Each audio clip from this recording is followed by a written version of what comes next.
জামুগুৰিত ৰঙালী বিহু উদযাপন অতিকৈ চেনেহৰ মোকাৰে মহুৰা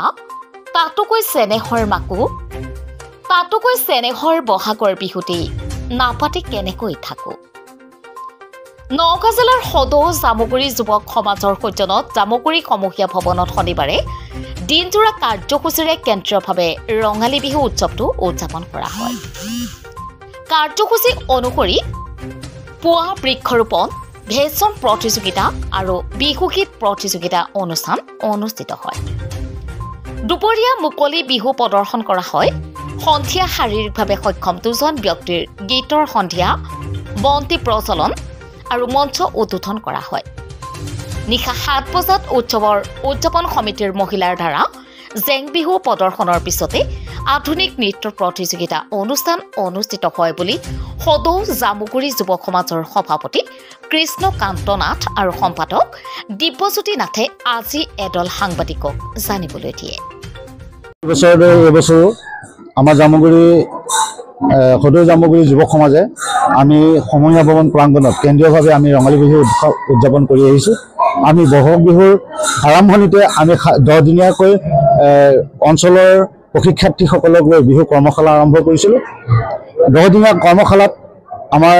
মাজত উপস্থিত আছিল জাগৃতি কলিতা হৃদয় বৰা ৰূপালী দেৱী গৌতম লস্কৰ আৰু বিষ্ণু শইকীয়াৰ লগতে মই কৃষ্ণকান্ত নাথ ময়ো প্ৰশিক্ষক হিচাপে থাকি পেলাই 10 দিনীয়া বিহু প্ৰশিক্ষক হিচাপে মই বিহু কৰ্মশালা দিছিলোঁ আৰু সেইসকলক লৈ পেলাই আমি এটা প্ৰত্যেক বছৰে সেই কৰ্মশালাৰ পৰা একোটা দল আমি বিহু দল সৃষ্টি কৰিছিলোঁ আমি যাতে বিভিন্ন মঞ্চত তেওঁলোকৰ নৃত্য প্ৰদৰ্শন কৰাব পাৰোঁ বা তেওঁলোকৰ সাংস্কৃতিক মঞ্চখন জগতখনলৈ কেনেকৈ আগবঢ়াই লৈ যাব পাৰোঁ আমি সেই অনুপাতে আমি আগবঢ়াই লৈ গৈছিলোঁ এই বছৰো আমি তেনেকৈ 10 দিনীয়া কৰ্মশালা দি পেলাই আমি সেই প্ৰশিক্ষাৰ্থীসকলৰ মাজৰ পৰা এটি বিহু দল অকণমান পিছতে তেওঁলোকে নৃত্য পৰিৱেশন কৰিব আৰু সন্মানীয় শ্ৰদ্ধাৰ আমাৰ জামুগুৰি গাঁৱৰ গৌৰৱ আমাৰ সাংস্কৃতিক দিশত আগবঢ়াই লৈ যোৱা পথ প্ৰদৰ্শক সন্মানীয় আমাৰ গম্ভীৰ খুৰা আমাৰ লগত থাকে আমাক পৰামৰ্শ দিয়ে যে ভাইটি এনেকৈ আগবাঢ়ি যোৱা সাংস্কৃতিক জগতখনক আমাক খোজ পেলোৱাৰ প্ৰথম শৈশৱৰ পৰাই তেখেতসকলে আমাক আগবঢ়াই লৈ গৈ আছিল আৰু আজি অনুষ্ঠান ভাগতো তেখেতসকলৰ অৰিহণা আৰু তেখেতসকলৰ সৎ দিহা পৰামৰ্শৰে আমি অঞ্চলৰ ৰাইজ লগ লাগি পেলাই আমি এই অনুষ্ঠান ভাগ পাতিবলৈ সক্ষম হৈছিলোঁ আৰু আমি এটাই কামনা কৰোঁ যে আগন্তুক দিনত যেনে আমাৰ ল'ৰা ছোৱালীসকলে সাংস্কৃতিক দিশত আৰু আগবাঢ়ি যাওক আমি এই প্ৰচেষ্টাৰে সদৌ জামুগুৰি যুৱকবৃন্দই আমি সেই প্ৰচেষ্টাৰ হাতত লৈ আছোঁ অসমীয়া জাতিৰ হিয়াৰ আমঠু বিহু স্বতঃস্ফূৰ্তভাৱে হৃদয়ত জাগৃত হয় আৰু বয়স অনুপাতে ক্ৰমে শিশুৰ পৰা বৃদ্ধলৈকে কোনেও বিহুক বেয়া পায় আজি দেখা নাই আজিলৈকে আৰু এই বিহুটো যিটো স্বতঃস্ফূৰ্ত এটা আমাৰ সংস্কৃতি এই সংস্কৃতিটোৱে আমাক একতাৰ জৰিয়তে বান্ধি ৰাখিব আৰু বৰ্তমান সময়ত আমি গোটেই হিন্দু সমাজ গোটেই অসমীয়া জাতি সকলো মিলি এনেকৈ আমি ঐক্যবদ্ধ হৈ সকলোৰে আগত বলিষ্ঠভাৱে আমাৰ সংস্কৃতিক আগবঢ়াই নিব লাগে সেয়ে মোৰ সকলো সাংস্কৃতিমান লোকলৈ বিশেষভাৱে মোৰ প্ৰাৰ্থনা আহ্বান জনাম যে আমাৰ ভাষা